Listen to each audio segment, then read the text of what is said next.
Muhammad Zuliani dari Prodi Pendidikan Matematika, Fakultas Ilmu Pendidikan, Universitas Kiai Haji Abdullah Hasbullah.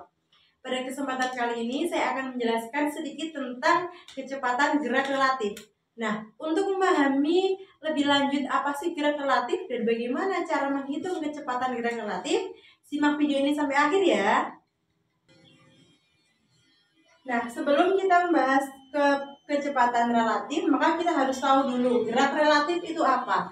Nah, gerak relatif adalah gerakan benda yang sifatnya tergantung terhadap beberapa kerangka acuan. Contohnya, saat kita berada di kereta api ya, kita berada di kereta api, kemudian ada orang yang berada di luar kereta api. Nah, kita di dalam kereta api ya. Nah, orang yang berada di dalam kereta api akan menganggap bahwa orang yang di luar ini berjalan menjauhi kereta api, dia berjalan. Padahal pada kenyataannya orang ini diam, yang berjalan adalah kereta apinya. Sama halnya dengan orang yang berada di luar kereta api, dia menganggap bahwa orang ini itu berjalan menjauhi dia, padahal yang menjauhi dia adalah kereta api, dan orang yang di dalamnya itu dia tetap diam atau duduk di dalam kereta. Nah, untuk lebih pahamnya lagi, saya kasih contoh soal ya. Suatu kereta bergerak ke selatan dengan kecepatan 3 meter per sekon dan pejalan bergerak ke timur dengan kecepatan 1 meter per sekon. Kemudian ada A yang diam di sebelah kereta. Pertanyaannya, kecepatan P relatif terhadap A itu berapa? Nah, sebelum kita membahas ini, maka kita harus tahu dulu bagaimana notasi dari kecepatan relatif. Nah, notasinya itu kita notasikan dengan V A per B. Kita kasih tanda vektor ya. Ini bisa dibaca kecepatan A terhadap B.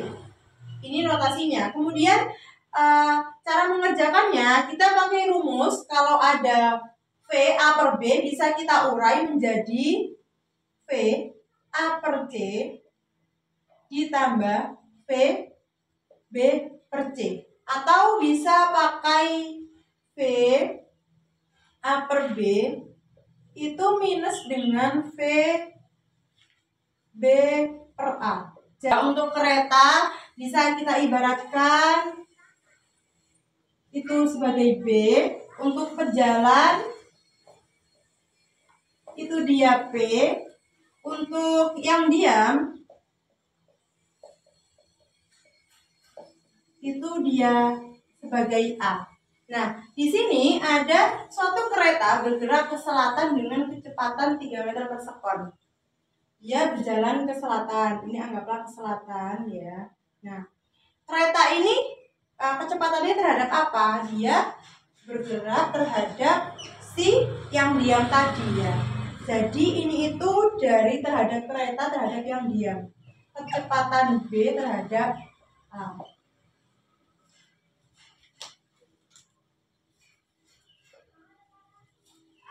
Ya, kecepatan B terhadap A. Berapa? 3 meter per sekon. Nah, kemudian ada pejalan bergerak ke timur dengan kecepatan 1 meter per sekon. Dia itu berarti kalau pejalan itu P ya terhadap si kereta. Jadi dia kalau dia ke timur berarti kita gambarkan seperti ini, ke timur itu dia kecepatan P terhadap B. Berapa? 1 meter per sekon. Nah, dari sini bisa kita tarik garis. Nah, ini adalah hasilnya. Garis ini ke selatan itu adalah kereta terhadap yang diam di luar kereta api. Nah, kalau yang ke timur itu adalah kecepatan pejalan terhadap kereta api, yaitu 1 meter per sekon. Nah, ini adalah hasilnya. Dari sini ada dua yang diketahui ya, kita bisa menggunakan rumus yang atas ini. Teman-teman, dari gambaran di sini kita bisa menghitungnya ya menggunakan rumus yang pertama ini. Maaf, yang sebelah sini saya hapus. Oke.